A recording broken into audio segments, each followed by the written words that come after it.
जिल्ह्यातल्या हिंगणा तालुक्यामध्ये मूळ प्रारूप मतदार यादीमध्ये अनेक प्रकारचे घोळ आहेत असा आरोप करण्यात आलाय।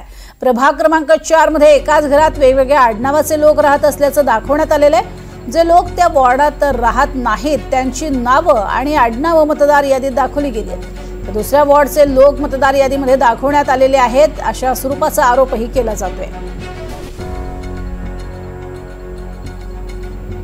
नागपूरच्या हिंगण्यामधली ही घटना आहे। या हिंगण्यामध्ये एकाच घरामध्ये 4 वेगवेगळ्या नावाचे लोक राहत आहेत आणि दुसऱ्या प्रभागाचे लोक या प्रभागामध्ये दाखवले जात आहेत अशा स्वरूपाचा आरोप होतोय आणि मतदार यादीतच प्रचंड घोळ आहे अशा स्वरूपाचा हा आरोप होतोय। मतदार यादीवरच्या या घोळावरनं अर्थातच सजग जे नागरिक आहेत, जागरूक नागरिक आहेत, त्यांच्याकडनं हे आरोप केले जात आहेत आणि हिंगण्यामध्ये मतदार यादीमध्ये अनेक ठिकाणी घोळ असल्याची माहिती सुद्धा समोर येतेय। कशा पद्धतीने मतदार यादीमध्ये चुका आहेत हे देखील आता दर्शवण्यात आलेलं आहे।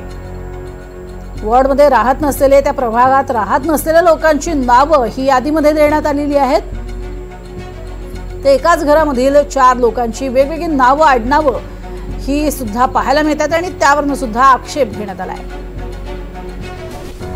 नागपूर जिल्ह्यातील हिंगणा तालुक्यातील वानाडोंगरी येथे आपण आहोत। प्रभाग क्रमांक 4 आहे आणि इथे एकाच घरामध्ये कितीतरी मतदार असल्याचा प्रकार समोर आलेला आहे। आपण जिथे आहोत या इथे जी घरं आहेत त्या घरांमध्ये किती लोक आहेत, आम्ही काही घर क्रमांक 1 मध्ये राहत असलेल्या लोकांची नावं इथे वाचून दाखवतोय। कवडे गौरव महेश, कोसारकर प्रमोद युवराज, लांजेवार संदीप केशरीचंद, लिल्हारे मेंढेकर अशी वेगवेगळी आडनावाची माणसं मतदार एकाच घरात राहत असल्याचं आणि त्याला 1 दिल्याचं समोर आलेलं आहे। मूळ प्रारूप मतदार यादी माझ्या हातात आहे आणि याच्यातून स्पष्टपणे होत आहेत की हे सगळे घर क्रमांक 1 मध्ये वेगवेगळ्या आडनावांची राहणारे पुरुष आणि स्त्री आणि अशी कितीतरी लांब यादी आहे घर क्रमांक 1 ची। आपण बोलूयात, आपल्यासोबत सामाजिक कार्यकर्ते नरेंद्र बर्वेकर आहेत। नरेंद्रजी, हा प्रकार कसा समोर आला? यादी आली त्या कारणामुळे ते प्रकार समोर आलेला आहे। यादीवर आम्ही बघितलं एकाच घरामध्ये एवढे नावं नाही आहेत, पण कसं काय एका घरामध्ये एवढे लोक राहत नाही, पण हे का बा एकाच घर क्रमांकामध्ये एवढे सगळे नाव एकच घर क्रमांक एवढे नाव आलेले आहेत। हां, घर क्रमांक 1 मध्ये वेगवेगळ्या आडनावाची पण इतकी नावं आहेत, एका आडनावाची पण नावं आहेत। हे तुम्हाला जेव्हा कळलं काय वाटलं तुम्हाला? धक्का बसला? बहुत धक्का बसला का बा ते एवढ्या वार्ड क्रमांक 4 मध्ये राजूनगरला एवढा एकाच घरी एवढं मतं येत आहेत। घर क्रमांक 1 मध्ये एक घर क्रमांकमध्ये एवढे सारे मतं येऊन राहिले, तर विचार करा का येथे एक वार्ड नंबर 4 याच्यानंतर मध्ये 5 मध्ये किती असणार? आपण अन्य लोकांना विचारूया। हे जेव्हा आपल्याला कळलं तेव्हा हाँ, प्रभाग रचना की गई है, प्रभाग रचना के आधार पर उनके नाम आना चाहिए। मेरा प्रभाग क्रमांक 3 पड़ता है और उसी से मेरे खुद का नाम प्रभाग क्रमांक 4 में है। क्या नाम है आपका? मेरा नाम चंदन वर्मा है, मैं प्रभाग क्रमांक 3 का रहवासी हूँ और मेरे प्रभाग की जितने भी नाम है 100-150 वोट, वो सारे वोट कहाँ हैं हमको खुद नहीं पता।